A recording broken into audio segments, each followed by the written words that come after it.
Hey, if you're scrolling through endless greenhouse options and feeling that nagging doubt what if I spend my hard-earned money on something that looks great on paper, but ends up being a constant headache? You're not alone.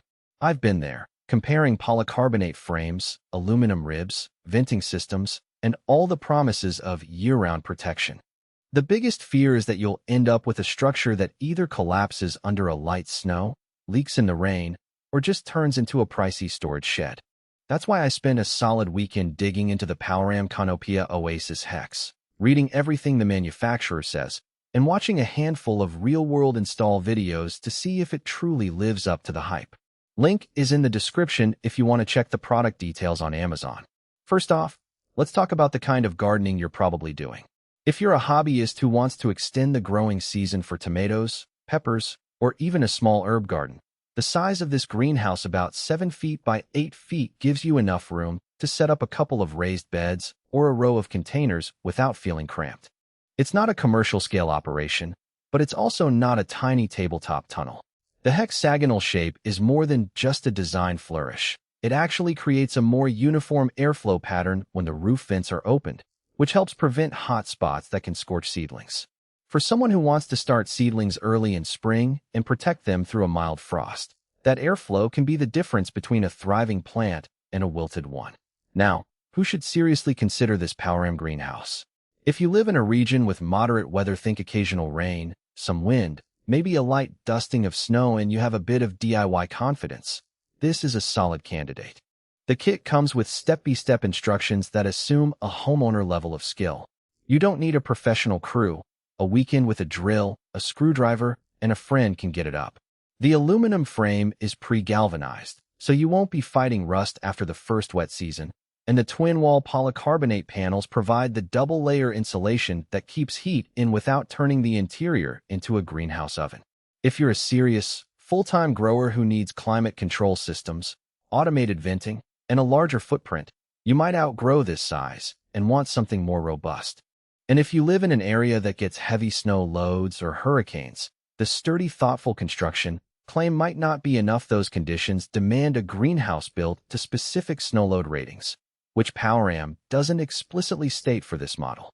On the flip side, let's be clear about who should skip it. If you're looking for a plug-and-play solution that needs zero assembly, you'll be disappointed.